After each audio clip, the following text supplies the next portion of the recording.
Hello and welcome to the Sonic Cinema podcast. My name is Brian Scuttle and thank you for joining me at www.sonic-cinema.com. Join us at Sonic Cinema Patreon at patreon.com/Sonic Cinema.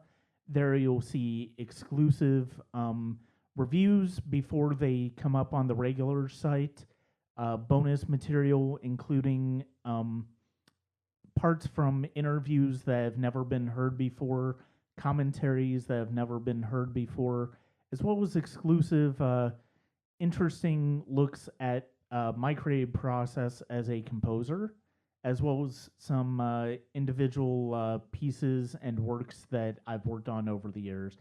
That is at patreon.com/Sonic Cinema. I'm very pleased to be joined tonight by a couple of filmmakers whose work I've known and admired for many years now. They're the filmmakers behind No Restrictions Entertainment, and they are John Paul Rice, producer, and Edgar Michael Bravo, the writer-director. Together, they've produced works called 1 Hour Fantasy Girl, Mother's Red Dress, Monster Killer, and A Young Man's Future, all of which have been reviewed on Sonic Cinema. Their latest one is a very personal project and something that means a great deal to them. It's a supernatural story that takes on the topic of child human trafficking. It is called A Child's Voice, and I'm very pleased to be joined by them to discuss that as well as their earlier work. So please welcome John Paul Rice and Edgar Michael Bravo to the podcast. I'm very pleased to be joined today by the filmmakers behind No Restrictions Entertainment, producer John Paul Rice and writer-director Edgar Michael Bravo. They've been responsible for a number of films that I've reviewed over the years, including 1 Hour Fantasy Girl, Mother's Red Dress, Monster Killer, and A Young Man's Future. And we're here to primarily talk about their new film, which takes a very interesting look at a very serious topic. And much like all of their other films tend to do, that's one of the things that I really resonate with their work with, is that they find interesting ways to deal with serious and fascinating discussions. So I'm really looking forward to talking to them. So please welcome John Paul Rice and Edgar Michael Bravo. Hello. Hey, thanks for having us on today, Brian. Yeah, I'm glad we were able to pinpoint this. I appreciate the last minute course correction to accommodate for my schedule. So the first question I guess I'd like to ask you is how did you guys come to meet and start to work together? Yeah, in Atlanta several years ago, I was there as an actor. Having been in Remember the Titans, I knew a lot of people in the local Atlanta area for production. And Edgar, I'd read about Edgar in Creative Loafing magazine doing a casting. And we found out we had a mutual contact that brought us together. So when he was doing this casting, I went over and met with him after the casting and talked about some of the local crew that had worked on Remember the Titans is possibly working on his film. Mm-hmm. One of the things that I mentioned earlier, as far as your films that's so unique about them, is the fact that they seem to. There's always a very serious topic in terms of the central base of the story, and then you guys find a unique way into it. There's been psychological stories like Mother's Red Dress and a young man's yeah, I don't know why I completely blanked on the name. I just said, my apologies. Mother's Red Dress, A Young Man's Future, Monster Killer, and now A Child's Story. What has inspired you to take such interesting looks at the subjects that you guys have approached over the years? Well, we formed the company 10 years ago because we wanted to do things that weren't being done in Hollywood, which were social issue films. But we didn't want to do documentaries. We wanted to do movies that we're like any other movie, a genre, but within that movie, it would tell an issue that's very important. So we would move through genres. So like A Child's Voice, our latest one, we were doing it through the supernatural thriller genre. Young Man's Future was done through the love story. So we choose a genre so that we can tell a story that gets people emotionally involved in the characters. And I think our stories always say, here's the situation, here's the people, here's how it affects them. Now you can move whichever way you think, how deeply you want to get involved to help out or not, or just learn for yourself what it was that we were talking about in the movie. So that's what we did, and we continue to do that, and that's what inspires me whenever it happens kind of every other year, because as I'm finishing one movie, I either am learning about something new, and then I do the research for about 6 months so that I have the facts as close as possible to what's actually there. And then I write it, then we produce it, John produces it, and we put it all together. So it's been going on every year and a half since 10 years ago. We've been doing this. So kind of like inspiration why we do it. And it all depends on what issue is really important to us at the time. John had an issue with our first film. It was about runaways and that whole issue in 1 Hour Fantasy Girl. And then we keep learning different things. That's what inspires us. And then we do it in the genre film and try to get it as emotional as possible. Yeah. The part of that interest is the side of it where human beings, seeing how human beings persevere through them. And so it would be both the knowledge that they learn as they're going through the stories, as you know, from each one of our stories, each person is learning something as they're going along this journey and acting to it, and it's changing them. So the thing that Edgar does really well is to combine that knowledge and that information with an emotional connection, which is the change, what you would hope for at the finality of it when you're given the result, the last scene in the film that tells you what is it that you want me to know after telling me all of this, without being preachy, without being, absolute in the answer. It's sort of like what he said. It's letting you decide what you want to do with that, subject to what you take from it. But it was really, for our interest, it was not just to show these hard subjects, more so how the human condition is that we persevere through them, and we try to go beyond just what holds them or captive, keeps them captive, but how they break free from it. And I think that's really a theme that I don't plan these things out, but that's how you do the creative stuff. Yeah. One of my professors at UCLA, where I went to school, they talked about how you basically write and you don't be didactic. You try to. It kind of happens. You use structure, but the inspirational part is always that mysterious thing. But looking back at our 7 films that we've done, and other films that I've done before we started our company, there's a theme that seems to come through in my films, which is, well, it's pretty hard out there, but amazingly, we all make it. One way, we hang in there, and there's like a sliver of hope. Yeah, and that's one of the things. My movies, so. And that's one of the things that I do like about all of your films is that they are dealing with these subjects, but they're not preachy about it. They're not trying to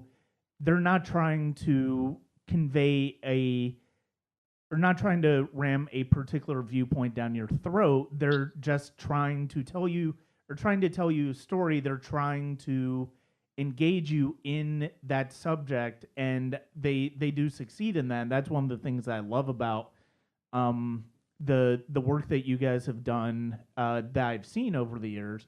And one of the things that also stands out about is not just the social aspects, the larger social issues, but the fact that you also the characters also you guys deal with characters that are around the edges of society and the marginalized and being able to bring both of those both that and the larger social impact into a movie that does not feel like it's editorializing but Yeah. also but ultimately wants to entertain you and make you think, and that's one of the things that I really enjoy about all of your work.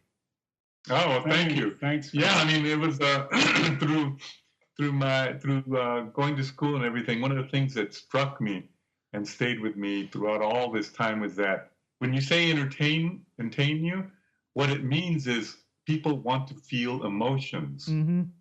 To be moved, either angry or happy or sad or hopeful or whatever. And that is what we aim to do all the time with our films, is get you to feel something. Mm-hmm. And not to believe it or agree with it or whatever, but you have an emotion. And that, I think, is what my role as a filmmaker is to tell you kind of like how I see the world a little bit. Mm-hmm. But most of my films, I see the world and I kind of see both sides, and I'm not quite sure which one is the one that I go with, but I kind of feel a lot of things through all of this. Mm-hmm. And I'm kind of like doing a conversation with my audience. I'm kind of going, I hope you're feeling something too, whether you see it differently or not.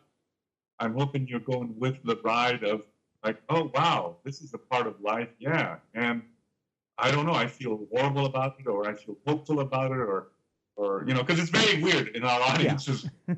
Some people are like, oh my God, I feel like we're going to make it. And others are going, oh my God, it's such a horrible world. Well, and that's one of the things that I really, one of the things that I've noticed about myself as a movie watcher over the years is the fact that I like the way you defined entertainment. It's not just about the traditional way that we think of that word. It's about feeling an emotion. It's about feeling something that has a personal impact on you. And I find that over the years, as I've grown older, that's definitely something that for me is arguably more important in a lot of cases than just simply an entertaining story. It's that story to a certain extent is going to make me feel something that that goes beyond just making a good fun movie. Yeah. I mean, I think what I love about film and the art of film is that it's wide open. You can say incredibly deep things in all kinds of ways. Like I always tell some of my friends who sometimes say, Edgar, when are you going to do a comedy? Which I do want to do. But there's some of the most difficult things to do. But you want to talk about very deep subjects, but done in such a fun way that you barely understand that you were hearing these deep things. Ghostbusters. Mm-hmm. It's about the unknown and about fear of the unknown and the dangers and all that. And yet you're doing it in a way that they do it in a way where you're like laughing and feeling something and wanting these guys, basically the regular guys of the world can conquer anybody and anything, which is an incredible statement to make. I find that uplifting. And I'm also very deep into history. And actually throughout history, that is what happens. Sooner or later, the working guys, everybody comes together and knocks off the crap that's been put on them. So movies say deep things in all kinds of ways. And I always make that as one of my examples of how beautiful to be able to do it in such a funny one way, And of course, I mean, you're a film buff, so like, look at Casablanca. Oh my God, what an inspiration to work together and you put away petty things and this kind of stuff. So for a greater purpose. Yeah. It's the beginning of a great relationship. Exactly. Put art in those kind of movies. Oh, anyway, I'm kind of rambling there. Oh, that's no. I find that's one of the things that I like about doing these interviews. It's like I'd much rather listen to you talking about what what inspires you, the things that gets you excited about filmmaking, than Yeah. me, than me just saying, oh, here, of course I want to tell you what I like about your filmmaking, but ultimately I'd much rather hear about what you like about filmmaking, the things that excite you about filmmaking. And Oh, so, yeah. Let's go to let's start to dig in to a child's voice, which you guys just released and is starting to starting to be seen by many people. And what was the for anybody who is not aware, the film deals with the topic of child human trafficking, right. and like you mentioned, it's a supernatural uh, story that deals with that subject. Right. And where did what was the impetus for this being the film that you guys worked on at this time? Yeah. Well, it was a combination of factors. I think in the last year, we had been looking at a lot of things from the election of Donald Trump to now. How did we get here? Mm-hmm. How did we arrive to this moment that uh, a television show host became a presidential candidate and got elected? And so it caused us to start looking through history that we had known and history that we didn't know. And so in all of our research, what we started doing is looking back in time at the government and looking back in time at some of the problems that we knew were available to us today, and taking that information and combining it and weighing it and scrutinizing it to where it led us to a book called The Franklin Scandal, which is a historical account of something that happened in Kansas under the first Bush during Reagan's time. Mm-hmm. And the child prostitution problem that was going on in the White House at that time, which was covered by Tom Brokaw, and the cover-up. And so when we got to today, what we had seen was, yes, there's a child trafficking problem among, people out there that they arrest that are parents or husband and wife that are selling kids, torturing kids. All of that is horrific. But what we found was that there was a deeper network going on that had been uncovered during the Bush, the second Bush term, with Cynthia McKinney, and congressperson in Georgia, questioning Donald Rumsfeld about Dynacorp and the CIA and how they were caught having prostituted young boys overseas for their benefactors and among the people in their organization. When we started to learn all of this last year, and then Ronald Bernard came out. Ronald Bernard is a man who used to be on the inside, who worked in the financial world, Mm-hmm. in elite group of people who have basically caused all the wars and all the currency devaluations and the economy crashes. And he outlined it in very succinct and very specific detail. He talked about his moment where he went out of that world when the moment he was offered to sacrifice a kid, like actually murder a child. And it horrified him. It traumatized him to the point where he had been spending the last 15 to 20 years in a psychological kind of state of recovery, because it touched on all of the things that were within him, where he saw his own abuse as a child, how he saw the whole world as dark and evil. And he came out saying that these small group of people that have all the power in the world are causing all of this horrific misery. And so once Edgar and I kind of put 1 + 1 together, he came up with the idea for the story about a child that reaches out to a homeless kid and sends him on a kind of a journey, if you will, to covering this human trafficking ring. So he wanted to incorporate the establishment figures that you see in the film are these wealthy businessmen. They are part of a quote, organization, but they're part of they're symbolic of this network that profits off of the suffering of human children, profits off of the capture and the selling of kids, and also the sacrifice of kids. And it was beyond anything that we thought was even possible. But then we started looking at satanic ritual abuse survivors and their stories, and it matched with what we had learned from 20, 30 years ago. And that was the thing that happened is that it was that Ronald Bernard video that inspired me to look deeper into this. And when it really was starting to get shocking was when we started doing research of very credible people, FBI, organizations all over the world that were talking about this, that were reporting it every year, but the mainstream media never touched it. So that's really what got us going. That's what I said earlier about how I try to do the research and try to find as much as from very credible sources, people who are judges who have written down cases about this, FBI retirees that saw all of this and saw all the cover-ups and all that. Same situations in Europe. It's global kind of thing.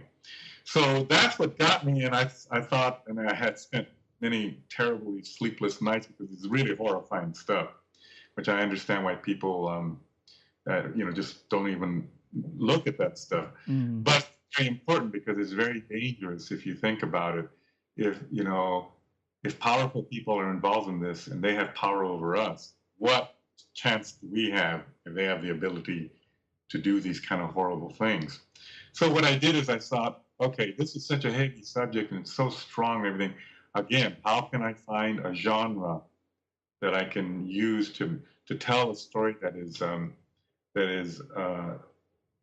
that'll grab you, and yet you'll root for the people, because you saw the movie. There's like a love story within it, how they try to bond to try to survive. So that's what happened, and that's why I got involved. I was in Australia at the time, and I was watching all this other stuff, and I was going to do another film over there, and it just hit me, and I just started writing down the structure, and rapidly within 6 months we're doing the film, and we finished it very, very quickly. Yeah. Before we go further into the film, where can people find it online if it is available online right now? Vimeo, and Vimeo on demand. So if you go to Vimeo.com/on demand, I think it's under A Child's Voice. If you go into that, you can look it up. So go to achildsvoicemovie.com, and there's a link at the end of the trailer. There's a link to it where they can click on it and it opens it up. But right now is the first platform we're on. Okay. I think the way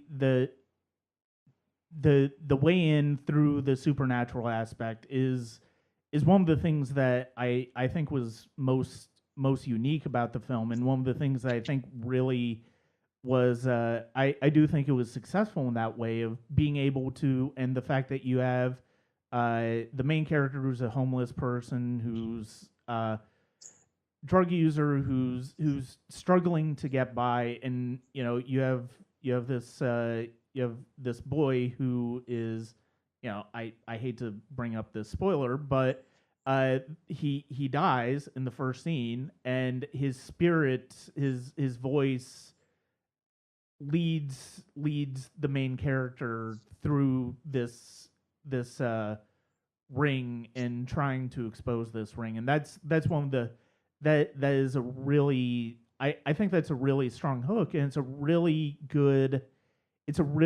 smart way. It's almost really the only way, I think, to be able to, I'm sure there are other ways to do this story to make it not as immediately just horrific, but I think Right. it's suitably horrific. Certainly, the central subject matter, and it plays that way completely in the film. But it's having that connection between one of the victims as well as somebody who's lost his way really, and it's almost like this victim is not only trying to get his voice out there to try to unravel what his what am I trying to say, his the cause of his demise, but he's also trying to help the main character find a Yeah. purpose in his life. Yeah, that was something that as it came up as I was working on the structure and everything. But as they say in film school or screenwriting, there's a story and there's a story underneath that story. Mhm. Yeah. That you caught that is what is going on. That it is not only when you do this, but you discover things about yourself. The end Mhm. parts that give you strength, because as you see in the movie, the main character, the young runaway teenage boy, gets stronger and stronger, Mhm. and he comes out of all his troubles, and it's a dual system of both doing the right thing, but also something is happening within him that he's Mhm. starting to make into his own issues. And so that's all part of how part of the technique of writing and everything, to get you to feel something for your main character, and to sort of like say the things that I feel when I see life. That's like what I was talking about earlier. That in a movie, it's like a conversation. It's like I'm saying, "Hey guys, do you think that whenever you give $1 to somebody, they need it, don't you feel like something happens? You feel like you've done something okay?" Mhm. Some say, "No, I don't think so. I think it was a waste of money, whatever." Others will say, "Yeah." So that's kind of like that thing that within that, I'm trying to say, this is what I see. That as you begin to help others, you kind of like begin to help yourself and wake up out of your own fog. Mhm. Anyway, so that's what that was about when you saw that the child's voice is also helping the main character within Mhm. himself. Yeah. And it's interesting, the movie I kept another movie that I kept going back to. I mean, it's another story really, because I mean it's been both a book and movie. Something that I kept going back to watching the movie as sort of a comparison was The Lovely Bones, both the Yeah. book as well as the Peter Jackson film.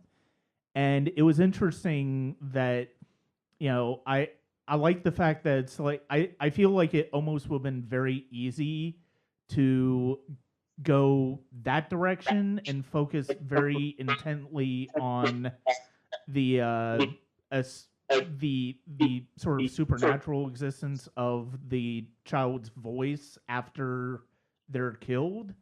But the fact that you guys found a way to make that uh, a real part of um, a narrative of people still on Earth as well as without resorting to the same structure, the same devices that that film and that story touched on is really impressive, and it's something that's really sticks out about the movie.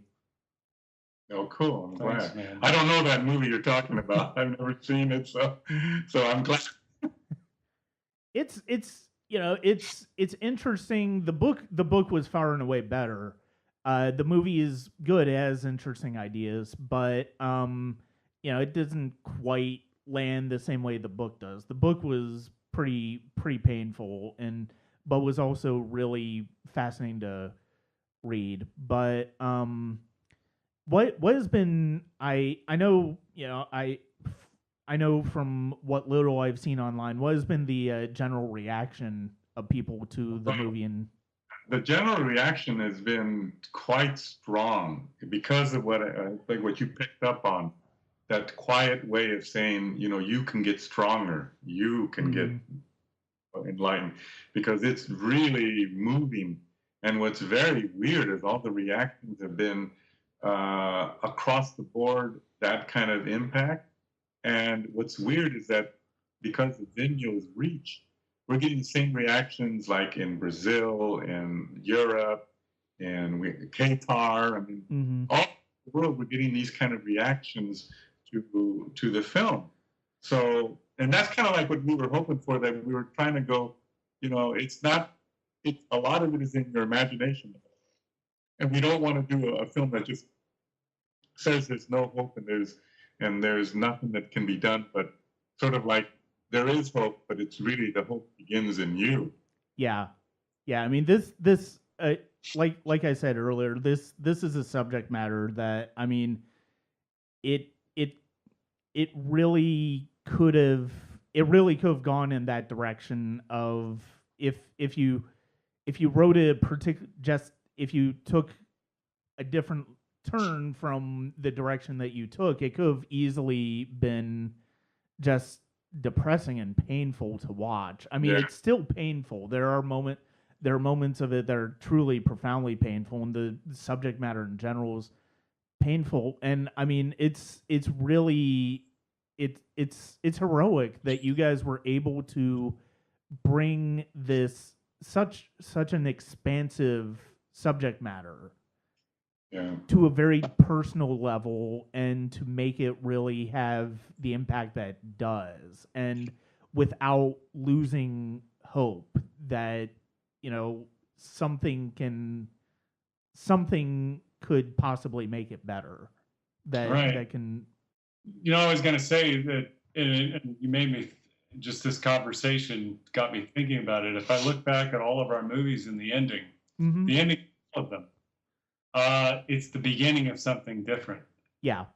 It's just the beginning. Like Becky in 1 Hour Fantasy Girl and her ending, Mother's Red Dress and his ending, Monster Killer and that ending, and on, in Young Man's Future, it's the beginning of something new and different and possibly better than what you just saw in what we think is kind of, we're not trying for a style or anything. I mean, he's obviously writing and directing it, but the intent is, once you kind of see the truth about all of these issues, you're now better equipped to make a more honest or rational decision about what you want to do. And that's kind of what we want to leave the viewer with, which is it is up to you. It's up to you how you want to. It's up to you what you want to take from it. It's up to you what you want to do with it, with this knowledge and information. And that's what I love about our movies and about art, is that you can say something that's very honest and true, but it's all subjective in the viewer's interpretation as to what they want to do with that information. And I think that kind of your point about entertainment doesn't have to be, I just want to escape the real world for a while. Entertainment says, I want to learn something that doesn't necessarily shows me another side of reality, but also gives me something that I can do in my reality to affect it. Yeah. Yeah, I mean, what you're talking about as far as the way your story is progressing, where like the ending is a new beginning. I mean, that's really the best stories. The best storytelling is about that. It's not about just taking the characters from where they were at the beginning to where they were at the beginning. It's about taking them on a journey. It's about taking them into a place where they change, and the thing that you really want to hope for in any film is just the fact that the change is organic, and that's certainly the case, and the change is true to what life would be. And I think that is ultimately one of the strongest things about the storytelling that you guys do in the films, and is the fact that it's like you allow the characters to change, and you allow the characters to go on a story that you allow the characters to go on this journey that is very honest and is very true to life. And a big part of it is because of the fact that you're dealing with the subject matters that you're dealing with. You know, Yeah. it's not just about genre. Um it's about something honest and true.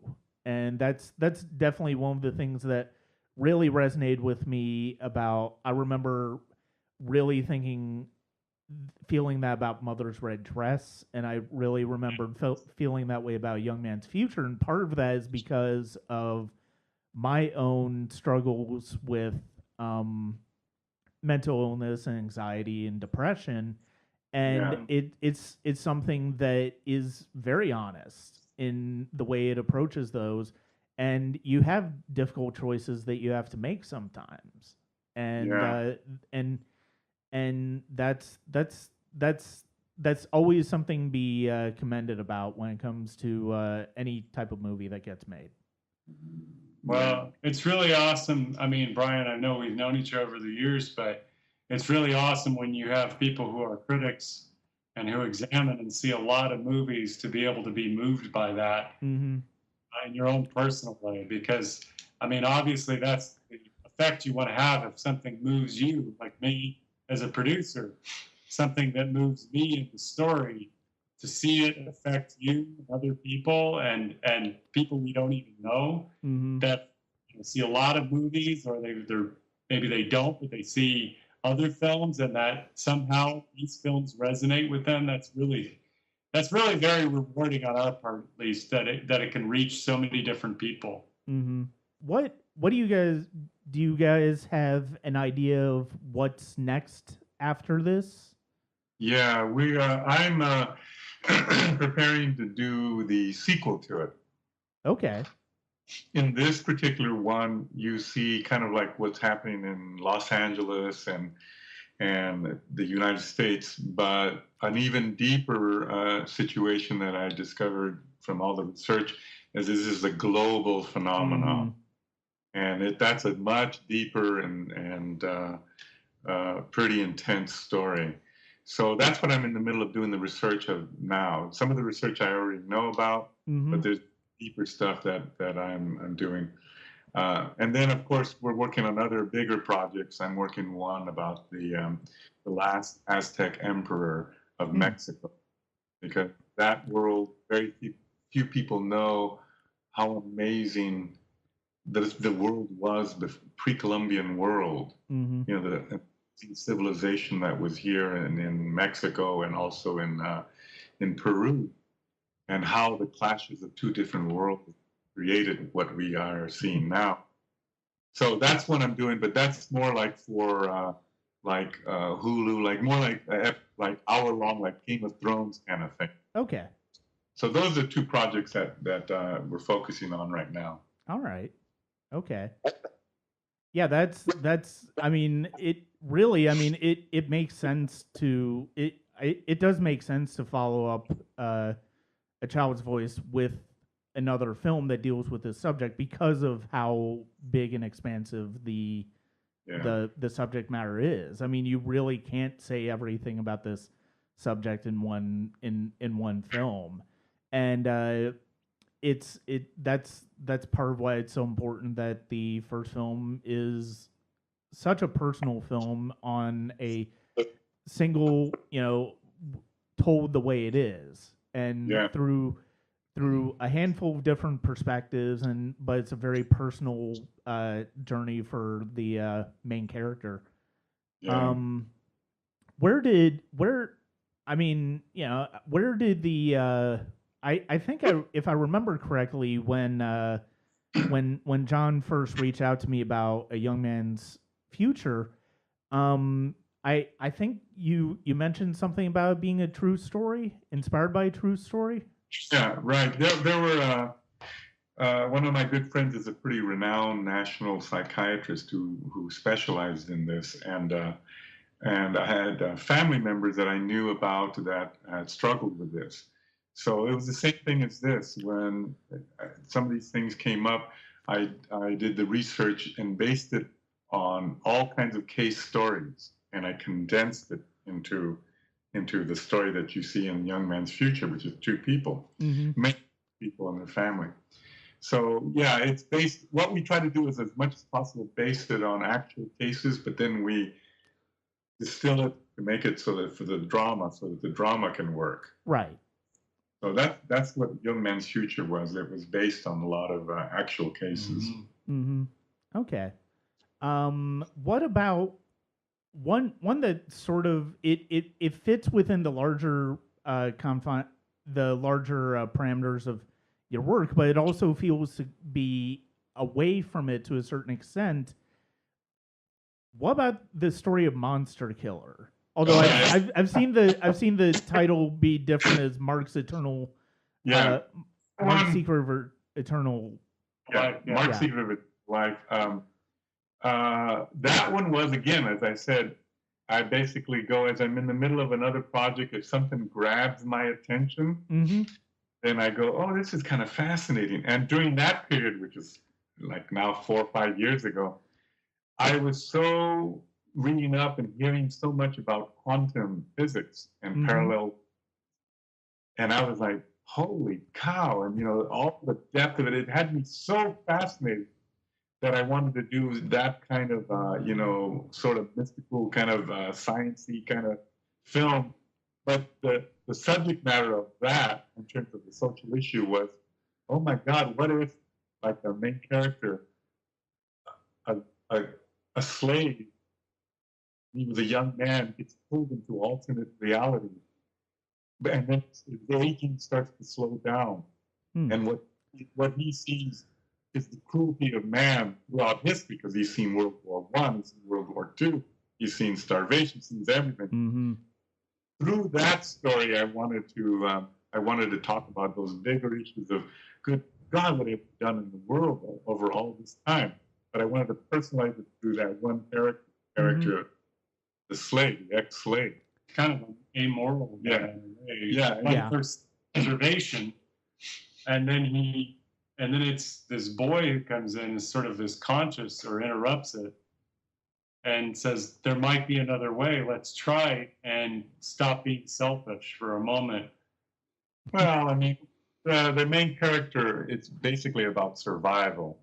I mean, you could say that's selfish, but as you saw, if he doesn't do this stuff that he has to do in every dimension he enters, he will then face a horrendous death.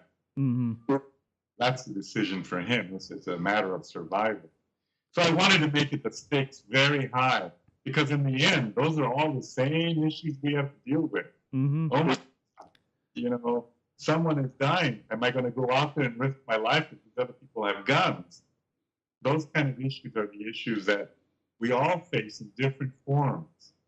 So that was a weird one, because I was so deep into physics and parallel worlds and going, but that was all coming down to these issues that I was going, wow, man, we've been having to have these decisions that are very personal, like the personal one, like, am I going to go out and help somebody when there's a bunch of people with guns or not? And then from that little thing, huge things happen, because nations fight nations, people are oppressive, all that stuff happens, but it all starts with very basic things. What each one of us have as our capacity to, what will we do? How far will we go? How far can we be brave? And so those kind of issues, I think, were really fascinating for me with Mark's Secret to Eternal Life, which, if you get that title, the secret is good. When I saw it, it was under Monster Kill, and then I looked it up. A year or two later. I think I was formatting the review again for the new format of Sonic Cinema, and when I looked on IMDb, it's like, that's not the title that I remember. Yeah, it was either IMDb or seeing it on Amazon Prime. I can't remember. It was one of the two. Yeah. But that was because we felt that people thought it was a horror film. Yeah. And people were like going to see it as a horror film, and we wanted to make sure that it was not a horror film. I mean, the longer title was Mark's Secret to Eternal Life. We thought we should shorten it, but no, it didn't. It was better to have that to tell you, no, this is about something more mystical and supernatural and all that. Not so much about a slasher. Yeah, and and I mean when you do put the two titles head to head, I mean you have two very different reactions to those titles. Yeah, It's absolutely. Yeah. I know. Well, Mother's Red Dress was another film that it's been years since I've seen it, and I do want to revisit it at some point. It's another film that deals with psychological issues, and I guess I'm kind of curious as to where the inspiration for that came from. Yeah, that one that one was when at that stage I got really started to get more and more upset because I wasn't looking for it, but every time I open up a newspaper, mother starves their child to death. Father and mother kill their daughter. I mean, it was like everywhere I wasn't looking for it. Every time I turned, I go, "What the hell?" So I started doing research about child abuse. I was horrified. Horrified. Yeah. So I said, "Oh God, man, how can I do this one as a movie?" And where you can feel for the main character, but the genre is a mystery because I don't want to give away the ending, but you think it's going one way and you're following it. You don't know anything about this child abuse stuff. It's not until closer to the end that you realize why this young man is going through these issues. That was the inspiration for that. Is that child abuse is just, the research is just so horrendous that I thought, well, I don't know, I got to find a way to do it where people can endure the movie and follow and care. And at the very end, was a shocking revelation. So that was the inspiration for that. Yeah. I mean, it was weird because it's kind of like what we talked about earlier in terms of what you hope for, right? But that one is very simple. Is once you face the truth and you know what's real and what's not real, you can begin to heal yourself. Yeah, that was the part that if you're going to show me all of this horrific crap, and horrific in the sense of what you're telling me, the show part of it is really like what we do in our movies. It's not a horror fest. It's not gratuitous. It's not such the point that you turn away. You may get, but it's not like, oh my God, it becomes all about that and that image that's burned in your head. It's more the psychological, the emotional part. So what we wanted to do was, at least what he was doing, was getting you emotionally involved with the character in the love story from running away from something into something better that the past caught up again. And he couldn't escape. And it was kind of what we had hoped if there was a child out there or a young person who was able to determine the reality of their childhood, like what had actually happened, with the reality of their present self, and to see both the bridge, the connection to it, and the reality of what had happened to them, so they can not only to heal, but maybe begin to love. Yeah. To be able to get back all the things that were taken from them. Yeah. That's one of the sad things that doing the research, when we're traumatized, we have trouble connecting with people. All the beautiful things of life are like in a fog, a big glass ball that seems to be away and faded. And that's what I doing the research of going, oh my God, what's the more human thing about all this is how horrendous a person travels through their life unable to find connection, unable to be calm, always have to be anxiety ridden and all these other horrible things. So you kind of like robbed of the beautiful things that life has to offer you. That's kind of like building into that thing. And again, it's a very slim thread of hope in my mind. Yeah. That was the one worldwide. All the reactions were, "Oh my God, he's dead or going to die," and other one, "Oh no, now he knows the truth. He can now start to taste life again." Yeah. And I said, like I told John, I said, "Well, it all depends on where everybody is in their Yeah. life." Yeah. So, and in my mind, I saw it as what I just said, the beginnings of actually, oh my God, I can see the truth now. So I can taste life again. Mhm. So anyway. Just to know what's real and what's not real. Yeah. Who are your biggest inspirations as filmmakers? Well, I think a lot of the giants have been the people that I love. Mm-hmm. You know, people Casablanca and also a little bit of unusual ones. Like I really love the filmmaker of Harold and Maude. Mm-hmm. Hal Ashby. Yeah. The Shampoo. Mm-hmm. He has really 3 major films, but they're like amazing pieces of work. Yeah. So those kind of people are the ones that have inspired me a lot with this whole thing of feeling Mm-hmm. and having a sense of humor. Ashby is so good at that. Mm-hmm. And any great filmmakers have always been able to find a bit of humor in everything. Yeah. I'd say Nicholas Ruffin with Drive and Only God Forgives. Mm-hmm. Modern. And I can't remember the director's name, but that movie Krisha. I don't know if you saw it. Oh, yeah, that's 3 or 4 years ago. Which one? Krisha.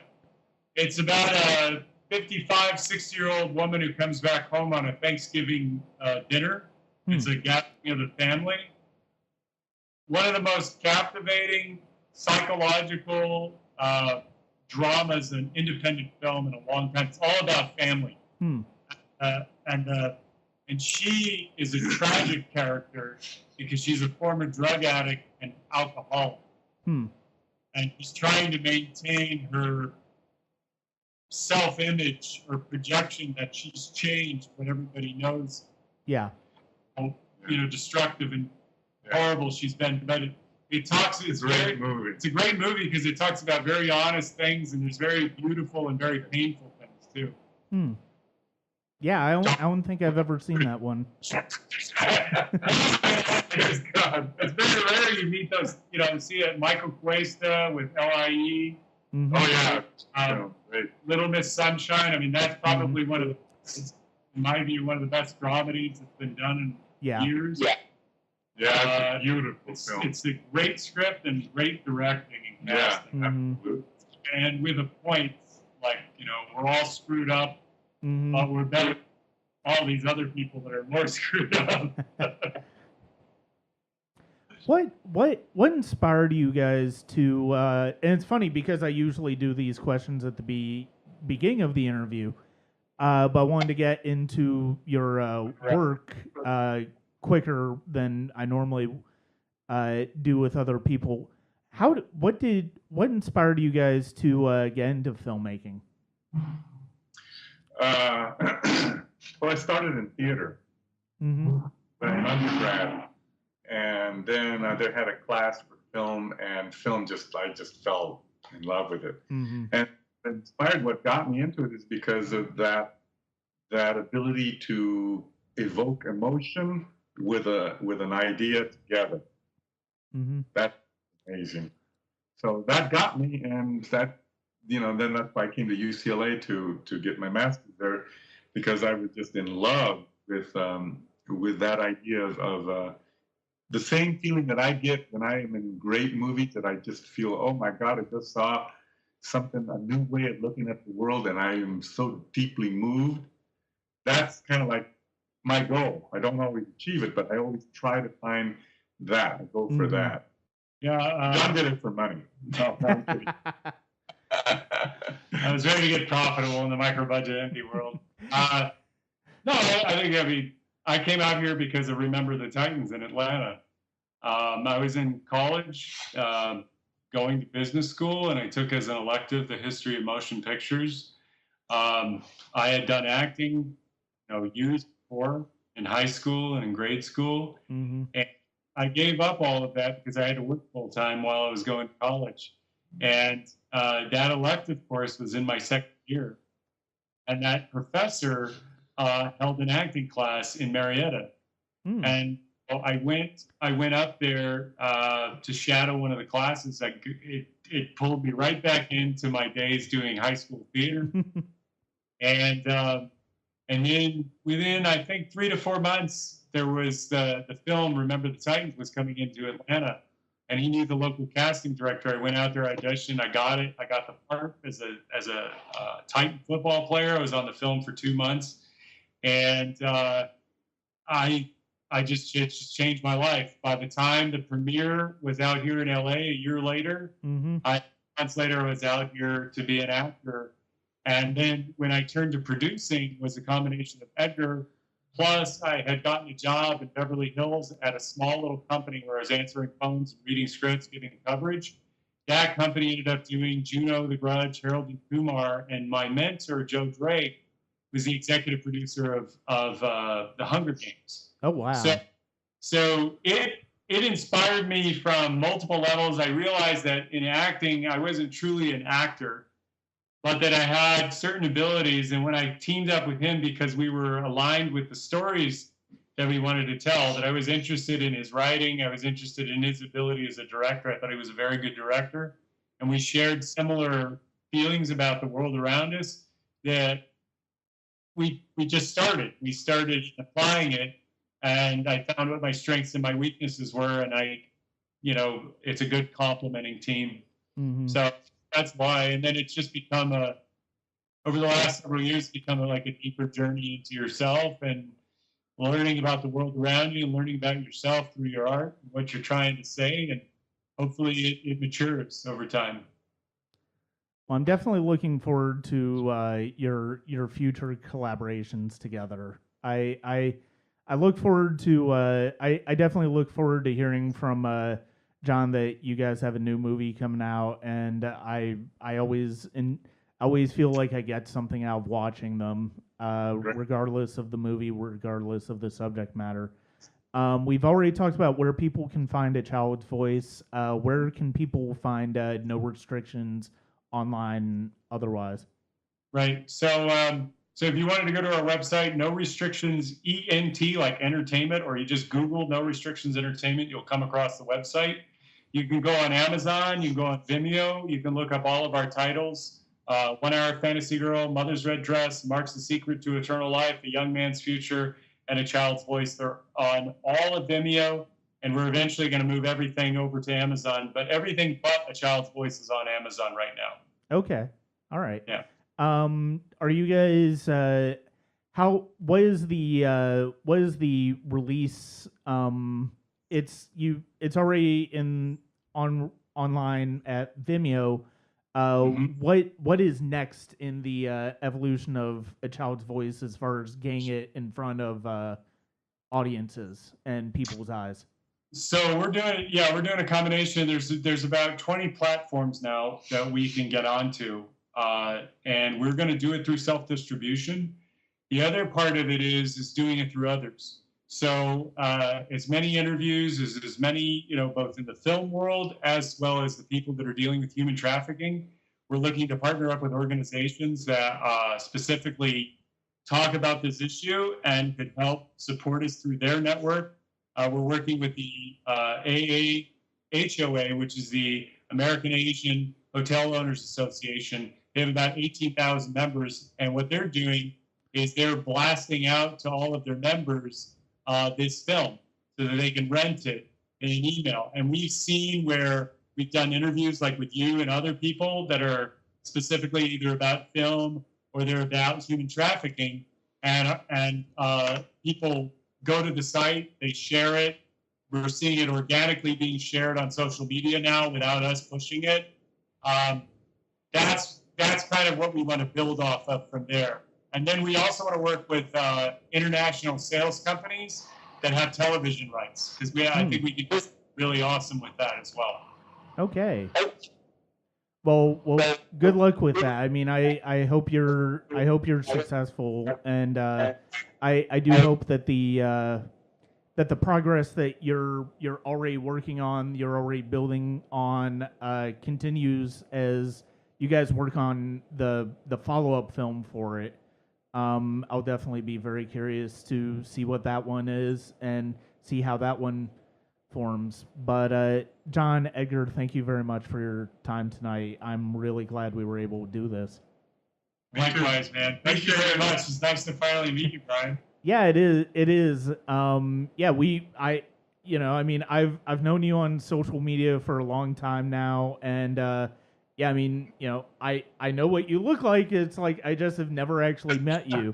So, yeah, that's one of the weird things about social media, where it's like you feel like you can get to know somebody without really actually knowing them, and it's like that's one of the things that I really enjoy about doing these interviews is I feel like I'm getting to know people that I've known online and through their work more, and that's a very rewarding thing.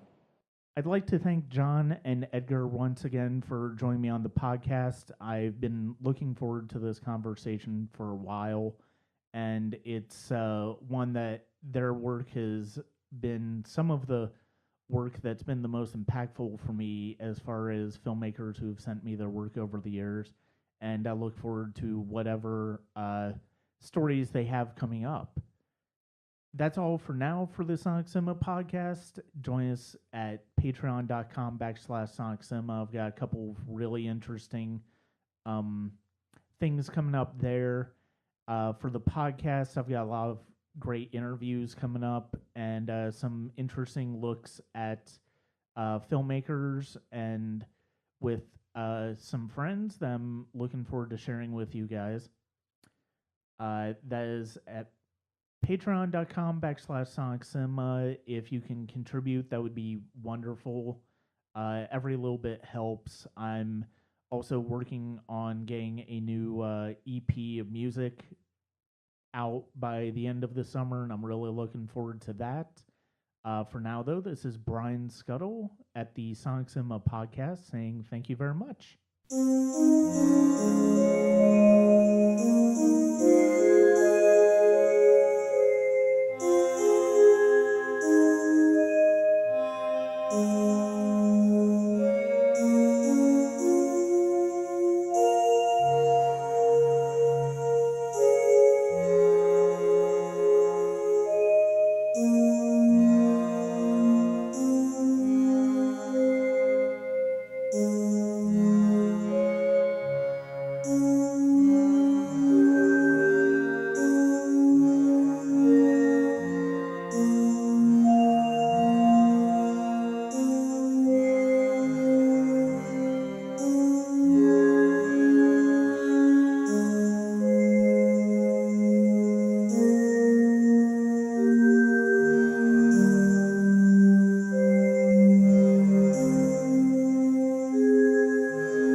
So do you know who that was shooting at you? Stop, you little bitch! The guy in the pickup? You piece of shit! He was my boyfriend. So why would your boyfriend want you dead? This man tried to convince my boyfriend to start kidnapping kids and sell them. I understand. You fucking understand! Top quality. Now we are you waiting for? I said, if you fucking run, Bill will find you. His friends will fucking find you. They will hurt you. Help me.